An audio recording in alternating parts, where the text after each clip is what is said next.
আসতে যাচ্ছে নতুন টুইস্ট। এবার আইপিএল এ মোস্তাফিজকে পেতে উঠে পড়ে লেগেছে কলকাতা নাইট রাইডার্স। সব নাটকীয়তা শেষে এবার ফিজকে পুনরায় দলে নিতে চায় কেকেআর সমর্থকরা।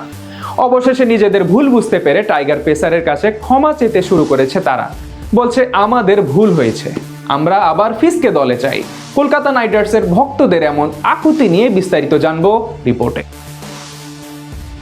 এই মোস্তাফিজুর রহমানকে ঘিরে নাটক কম হয়নি ওপার ও এপার বাংলা জুড়ে। রেকর্ড দামে তার আইপিএল এ ডাক পাওয়ার পর থেকেই যেন সব সমস্যা পিছু নেয় বিশ্ব ক্রিকেটের, যার জন্য শেষ পর্যন্ত ওয়ার্ল্ড কাপের মতো মেগা টুর্নামেন্ট বয়কট করে বাংলাদেশ দল। এবার অবশ্য নাটক নতুন মোড় নিতে যাচ্ছে ভিন্ন দিকে। যেই ভারতীয় দর্শকের তোপের মুখে পড়ে তাকে বাদ দিয়েছিল বিসিসিআই, তারাই এখন আবার উল্টো ক্ষমা চাইতে শুরু করেছে টাইগার পেসারের কাছে।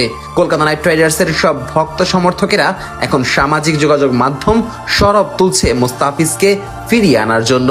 2026 আইপিএল নিলামে রেকর্ড 12.5 কোটি টাকায় ফিজকে দলে নিয়েছিল কলকাতা নাইট রাইডার্স। নিলামে দিল্লি ক্যাপিটালস এবং চেন্নাই সুপার কিংসের সাথে ফিজের জন্য লড়াই করেছিল তারা, কিন্তু এরপর বিশ্বকাপের ঠিক আগ মুহূর্তে অপেশাদার আচরণ করে টাইগার পেসারকে বাদ দেয় তারা, যা নিয়েই মূলত তৈরি হয় সকল নাটকীয়তা। সেই মুহূর্তে বিসিসিআই এবং বিসিবির সম্পর্ক নিয়েও এক প্রকার টানাপোড়েন চলছিল। মূলত তার বলির পাঠা বানানো হয়েছিল ফিজকেই।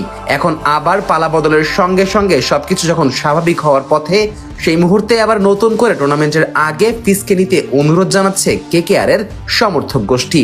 তারা বলছে সবকিছু যেহেতু আবার ঠিক হতে শুরু করেছে, তাই এই মুহূর্তে মোস্তাফিজের ব্যাপারে নতুন করে ভাবা উচিত বিসিসিআই এর। এদিকে টাইগার পেসারকে বাদ দেওয়ার পর কলকাতা নাইট রাইডার্সেও পড়েছে একের পর এক সমস্যার মাঝে।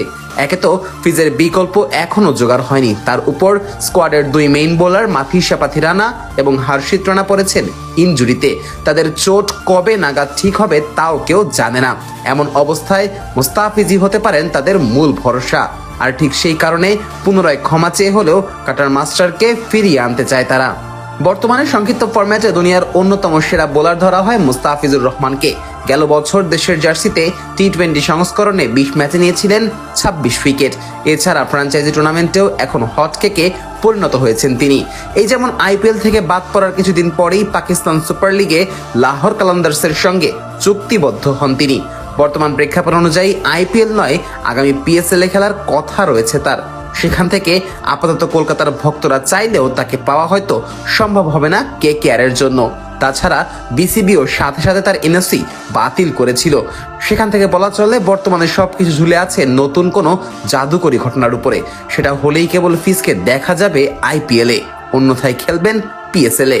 সব মিলিয়ে এটা অবশ্য নিশ্চিত, অবশেষে নিজেদের ভুল বুঝতে পেরে মোস্তাফিজুর রহমানের কাছেই মাথা নত করতে হলো শাহরুখ খানের ফ্র্যাঞ্চাইজি ও তার ভক্ত।